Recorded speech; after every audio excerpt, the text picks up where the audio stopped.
Halo, assalamualaikum warahmatullahi wabarakatuh. Lillahi ta'ala ya karim.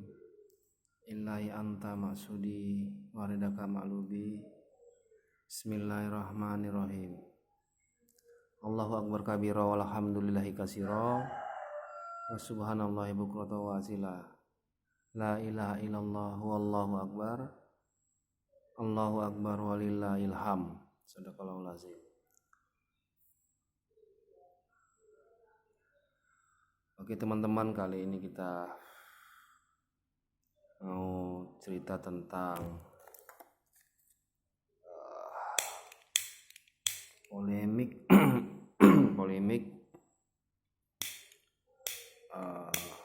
konflik antara tentang anak cucu Nabi.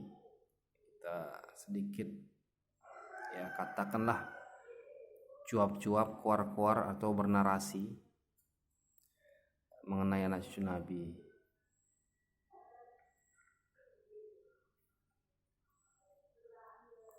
Sebab ini kan terjadi di Indonesia, kegaduhan-kegaduhan, keributan-keributan masalah nasab anak cucu Nabi ini terjadi, dan jadi kita mencoba untuk membuka akal sehat kita lah mengenai hal ini. Jadi kesalahan fatal itu apa gitu dari mereka yang mengaku anak cucu Nabi, mereka yang mengaku-ngaku atau yang memakai gelar-gelar habaib. Jadi mereka itu terlalu dini ya, terlalu dini artinya ada sebuah pemaksaan mereka pemaksaan untuk berceramah, berdakwah,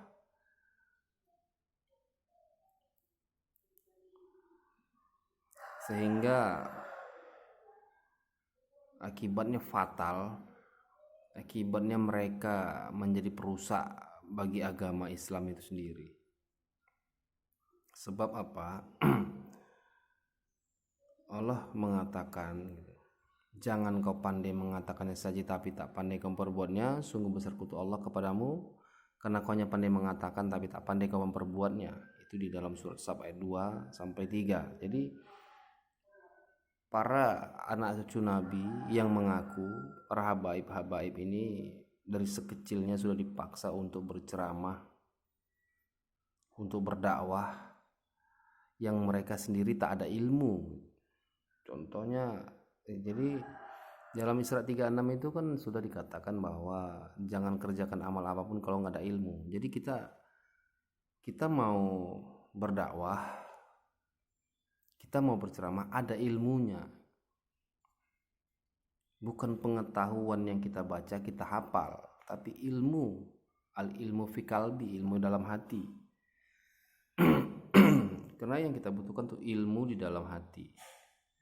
Ilmu di dalam hati ini yang mencerahkan banyak orang, yang menyehatkan akal pikiran orang. Bukan pengetahuan yang kita hafal di kitab, kita baca, kita hafal, itu yang kita tuangkan balik kepada orang-orang, bukan.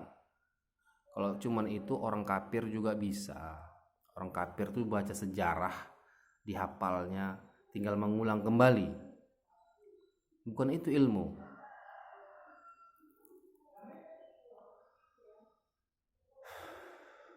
Jadi ilmu itu yang di dalam hati. Ilmu yang di dalam hati itu, sehingga ketika dia berdakwah, berceramah itu bisa membuka akal sehat kita, bisa menambah wawasan, dan kita pun bisa mendapatkan hidayah dari Allah. Jadi hal seperti itu. Jadi para anak cucu Nabi ini dipaksa, pemaksaan dari kecilnya, dari usia dininya sudah berdakwah. Nah, ini yang menjadi masalah. Akhirnya mereka bicara tanpa ilmu. Nah, orang yang bicara tanpa ilmu akan bertopang ya. akan menjual nama seseorang. Contohnya untuk mereka mendapatkan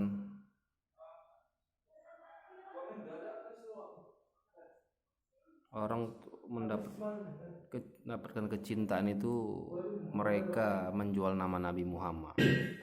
Mereka menjual nama Nabi Muhammad karena tanpa mereka menjual Nabi Muhammad, mereka tidak akan mendapatkan keuntungan. Keuntungan yang pertama, mereka minta dimuliakan, dihormati. Keuntungan kedua, mereka mendapatkan uang. Itu tujuan mereka untuk itu. Sehingga orang tidak berani marah ketika mereka salah. Kenapa? Karena sudah dari awalnya menjual nama Nabi Muhammad. Sekalipun salah yang mereka buat, bohong pun yang mereka lakukan, orang tidak akan marah karena mereka sudah menjual nama Nabi Muhammad. Dan ini menjadi masalah. Padahal Nabi Muhammad, anaknya sendiri Siti Fatimah, ketika melakukan salah, Nabi Muhammad dengan tegas akan menghukumnya.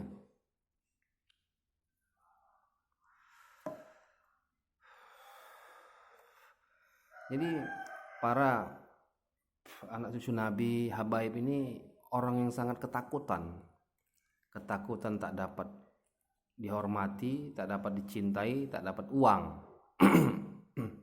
Maka mereka menjual nama Nabi Muhammad agar mereka mendapatkan keuntungan, mendapatkan kecintaan, mendapatkan kemuliaan, mendapatkan uang.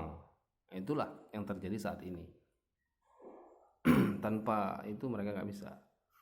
Dan mereka selalu menggaungkan di dalam diri mereka ada darah Nabi Muhammad. Di dalam diri mereka ada darah Nabi Muhammad. Namun mereka lupa gitu. Banyak di dalam hati para ulama itu, Nabi Muhammad ada di dalam hati mereka, bukan cuma darah Nabi Muhammad ada dalam hati mereka. Artinya begitu besarnya kecintaan ulama-ulama terhadap Nabi Muhammad untuk membela agamanya, untuk memperjuangkan agamanya. Dan mereka lupa itu gitu.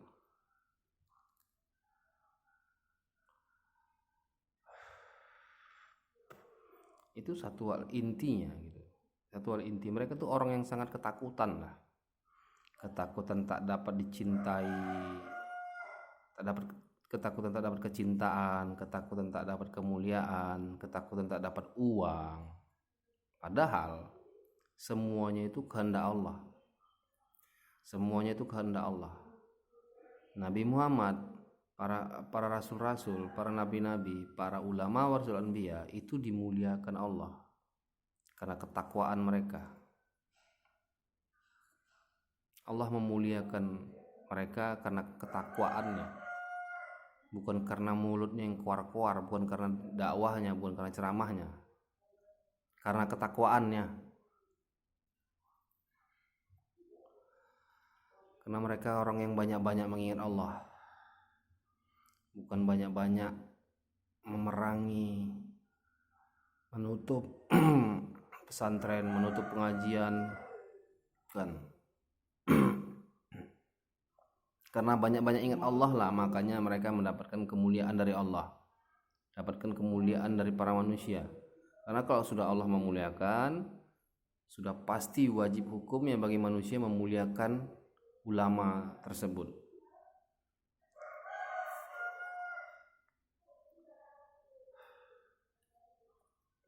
Jadi polemik yang sekarang terjadi ya karena itu. Dan kita harus membuka akal sehat kita gitu. Kita harus melihat dengan benar-benar bahwa mereka tuh orang-orang yang ketakutan, orang yang ketakutan tak dapat kecintaan, tak dapat kemuliaan, ketakutan tak dapat uang, ketakutan tak bisa hidup di Indonesia ini. Sehingga mereka menjual nama Nabi Muhammad, mereka menjual agama. Padahal secara sadar mereka lah orang-orang yang mempermalukan Nabi Muhammad dengan tingkah mereka yang arogan, yang perkataan mereka yang kasar, sehingga mereka seolah-olah mereka lah yang punya muka bumi ini. Macam mereka lah yang mempunyai muka bumi ini, yang berkuasa. Mereka mau merebut kekuasaan. Itu intinya, mereka tuh mau merebut kekuasaan karena mereka menggaungkan nama Nabi Muhammad, membawa nama Nabi Muhammad kemana-mana. Ini yang terjadi. Yang terjadi dengan nafsu mereka membawa Nabi Muhammad, menjual nama Nabi Muhammad, mereka itu mendoktrin agar banyak pengikut mereka. Nah, mereka sebenarnya orang yang kafir gitu. Orang yang kafir itu orang yang ingkar janji.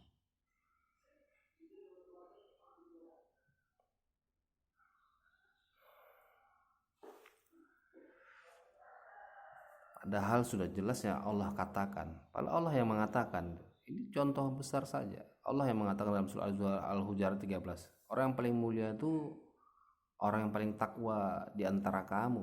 Itu Allah yang katakan. Itu saja mereka tentang. Orang yang paling mulia di antara kamu itu adalah orang yang takwa.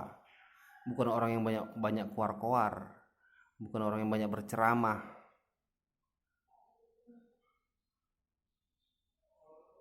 Bukan orang yang banyak mendemo. Gak ada kata Allah itu orang yang mendemo, orang yang berceramah, orang yang koar-koar itu dimuliakan Allah. Gak ada. Orang yang paling mulia di sisi Allah tuh, di mata Allah tuh orang yang bertakwa. Itu Quran surah Al-Hujurat 13. Nah, itu saja mereka tentang. Allah saja mereka tantang. Mereka tentang perkataan Allah itu. Apa enggak dikatakan mereka itu kafir? Karena jelas itu.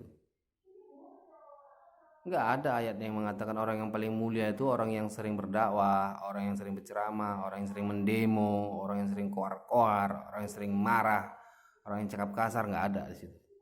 Orang yang bertakwa itu orang paling mulia itu orang yang bertakwa. Kata Allah dalam Al-Hujurat 13. Afala ta'qilun, kata Allah. Apa kamu tak berpikir, kata Allah. Maka kita berpikirlah. Berpikir dengan jernih gitu. Masa mereka mengaku anak cucu Nabi Muhammad tapi mereka menentang Allah? Itu kan sudah jelas. Oke teman-teman, itu tadi sedikit koar-koar kita di pagi hari, cuap-cuap, narasi-narasi yang mudah-mudahan Allah bukakan akal sehat kita, mudah-mudahan Allah memberi hidayah kepada kita semua, dan mudah-mudahan Allah kembalikan keadaan negara ini menjadi aman dan damai. Amin ya rabbal alamin. Lebih dan kurang mohon maaf lahir batin. Billahi taufiq wal hidayah. Assalamualaikum warahmatullahi wabarakatuh.